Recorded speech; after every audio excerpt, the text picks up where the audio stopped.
오늘 함께 나눌 하나님의 말씀은 계시록 21장 15절에서부터 17절까지 기록되어 있는 본문의 말씀입니다.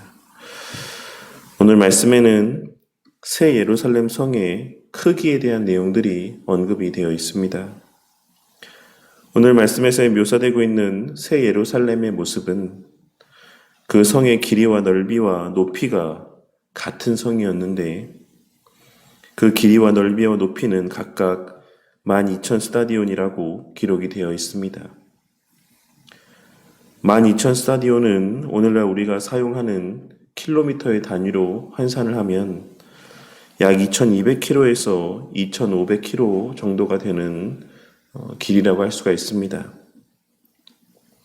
그리고 그 정도 길이와 넓이에 해당되는 지역은 대충 중국 땅 정도의 넓이, 그와 해당되는 높이, 이 정도를 의미한다라고 할 수 있습니다. 하지만 우리는 이러한 모습들이 실제 모습을 묘사하고 있는 것이 아닌 상징적인 의미의 표현이라고 하는 사실을 이미 잘 알고 있습니다. 그러니 우리가 요한 사도에게 목독해 하신 이 새 예루살렘의 규모에 대한 묘사에서 주목해야 되는 것은 그 넓이가, 그 길이가 얼마나 되는가, 실제로 우리의 삶에서 어느 정도의 넓이에 해당되는가 라고 하는 것이 아닌 그 묘사에 사용된 수치들일 것입니다. 그렇다면 오늘 말씀에서 언급되고 있는 12,000 스타디온이라고 하는 수치에서 12,000이 의미하는 바는 무엇이라 할 수 있겠습니까?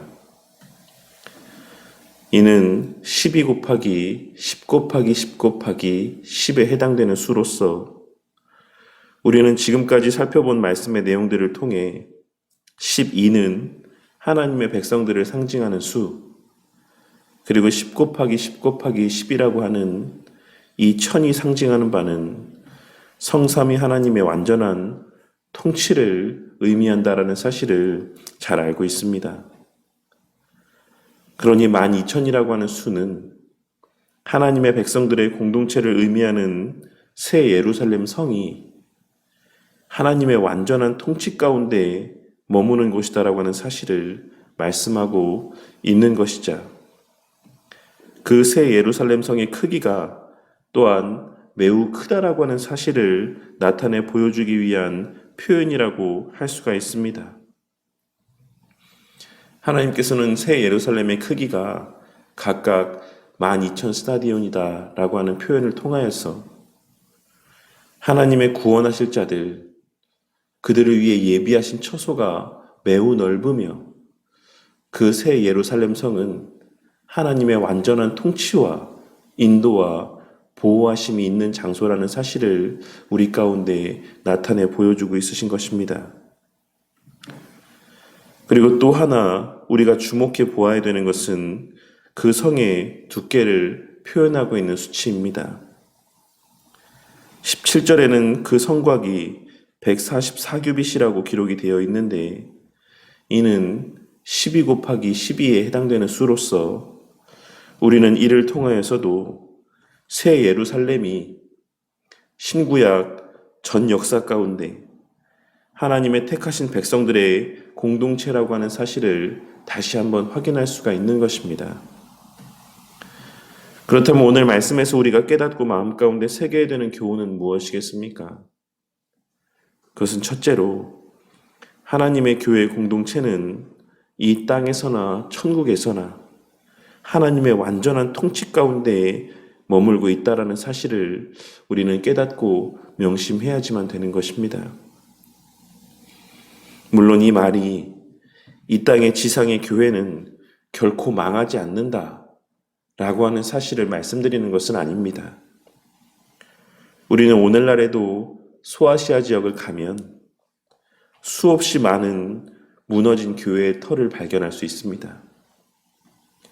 성경에 기록된 교회들, 바울 사도와 여러 동역자들이 세운 또한 그들이 목회하였던 수많은 교회들이 무너져버린 터만 남은 그 모습들을 목도할 수가 있는 것입니다.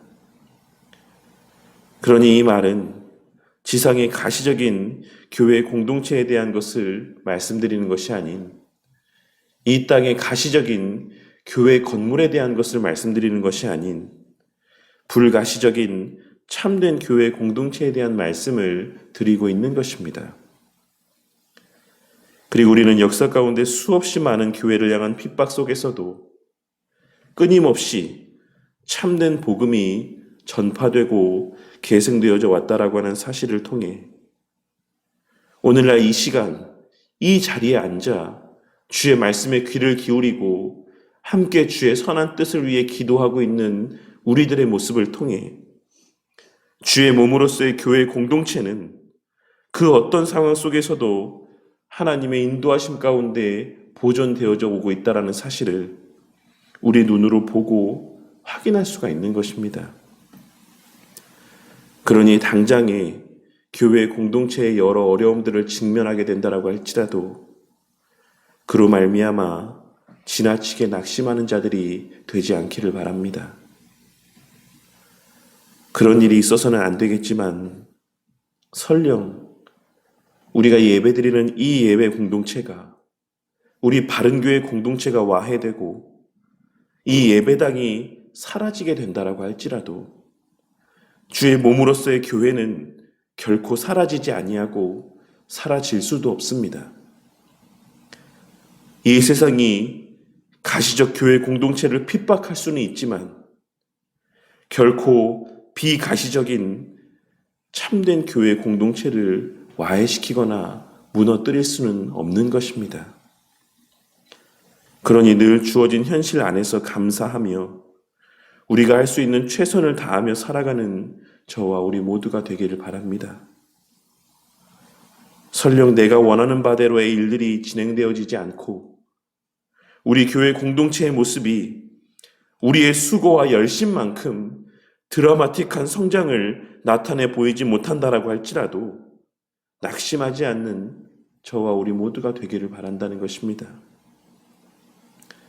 그러할 때에도 늘 하나님께서는 우리와 함께 하시며 그러한 때에도 여전히 하나님께서는 창세전에 예비하신 거룩한 뜻대로 선한 뜻대로 주님의 무한하신 능력으로 당신의 교회를 통치하고 계시다라는 사실을 믿고 확신함 가운데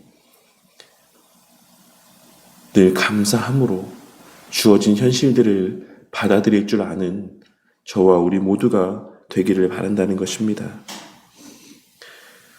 오늘 말씀을 통해 교회의 참된 가치와 능력은 그 교회 공동체 가운데 하나님의 통치와 임재가 있는가? 바른 말씀이 그 공동체의 중심 가운데 자리하고 있는가에 달려있다라는 사실을 깨닫고 늘 바른 진리의 말씀에 집중하는 우리 모두가 되어 그 안에서 주님 베풀어 주시는 위로와 소망과 감사와 평안 가운데 각자의 자리에서의 하나님의 자녀로서 충성된 종으로서의 삶을 살아가는 저와 우리 모두가 되기를 바라겠습니다.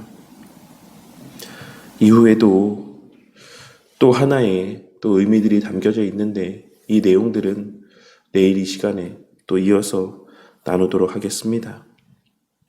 오늘 말씀을 기억하고 우리에 속한 이 교회 공동체 안에서 충성하되 그 공동체의 모습이 늘 우리와 우리의 기대와 같지 않을 수 있다는 사실을 명심하며 그럼에도 불구하고 오늘 말씀을 통해 계시하여 주시는 바와 같이 하나님의 백성의 공동체는 하나님의 완전한 통치 가운데 있다라는 사실을 깨닫고 늘 평안과 감사 가운데 그 주어진 현실에서 충성하며 하루하루의 삶을 살아가는 저와 우리 모두가 되기를 주님의 이름으로 간절히 축원합니다.